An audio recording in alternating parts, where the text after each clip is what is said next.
کوئی شخص ڈاکٹر نہیں ہے اور وہ دوائیوں کو تجویز کرتا ہے تو اس صورت میں اس کے لیے کیا حکم ہوگا؟ اور اسی طرح لوگوں کو بھی دیکھا جاتا ہے کہ میڈیکل اسٹور پہ چلے جاتے ہیں اور مرض بتا کر کہتے ہیں اس کی دوا دے دیں، یا اسی طرح کوئی ایسا ہوتا ہے کہ اس کا کوئی میڈیکل فیلڈ میں پہلے کوئی تجربہ رہتا ہے تو اس سے بھی دوائیاں وغیرہ تجویز کرواتے ہیں، اس صورت میں کیا حکم ہے؟ غیر طبیب یعنی جو ڈاکٹر نہ ہو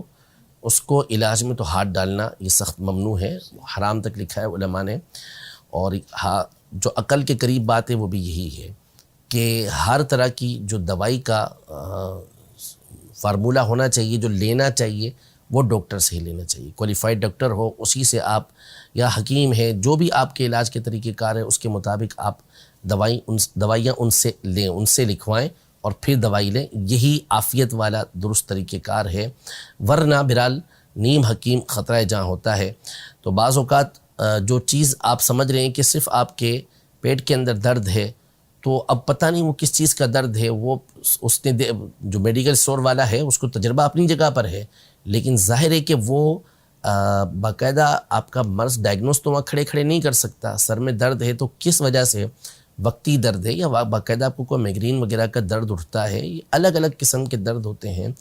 تو اس لیے حتی الامکان کوشش یہی کرنی چاہیے کہ جو کوالیفائڈ ڈاکٹر ہوں انہی سے دوائیاں تجویز کروا کر پھر لینا چاہیے۔ ہاں بعض اوقات جیسے عام معمولی روٹین کا ایک درد ہوتا ہے ہلکا پھلکا، جس کے بارے میں پتہ چل جاتا ہے سر درد ہے، تو اس میں مخصوص کچھ ٹیبلیٹس ہوتی ہیں وہ لے لی جاتی ہیں۔ بعض اوقات الرجی ہوتی ہے یا سینے میں جلن ہو رہی ہوتی ہے تو اس کے لیے مخصوص کچھ چیزیں ہوتی ہیں وہ استعمال کر لیتے ہیں۔ بعض اوقات گھریلو ٹوٹکے ہوتے ہیں وہ مفید ہو جاتے ہیں۔